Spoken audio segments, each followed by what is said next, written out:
Today, we find ourselves 7,000 feet up from sea level in one of the most famous passes in all of the Eastern Sierras. Nearly 150 years ago, thousands of workers worked tirelessly to carve hundreds of miles of railroads and tunnels through literal granite mountains.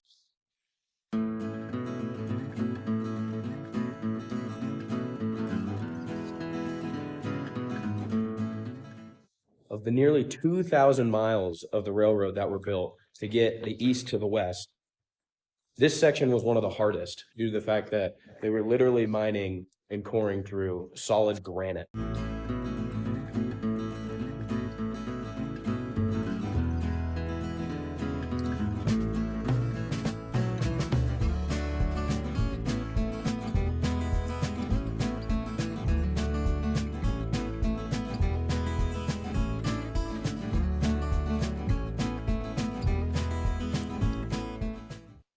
One of the more crazy things is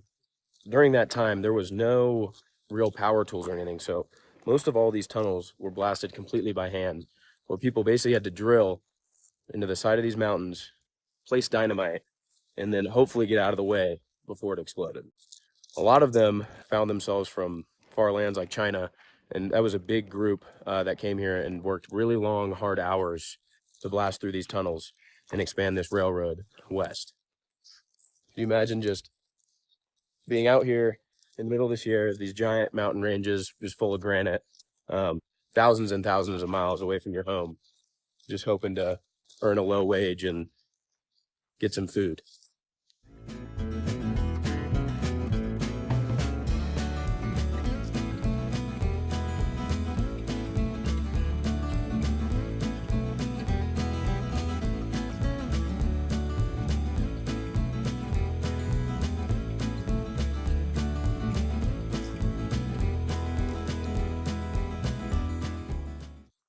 Not only were the regular work conditions absolutely terrible, but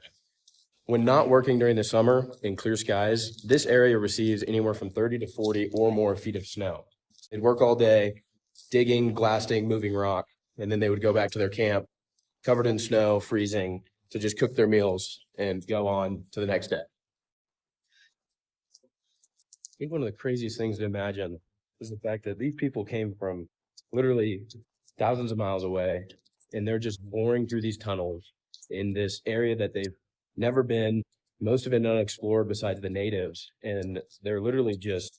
building what's going to connect the entirety of the country.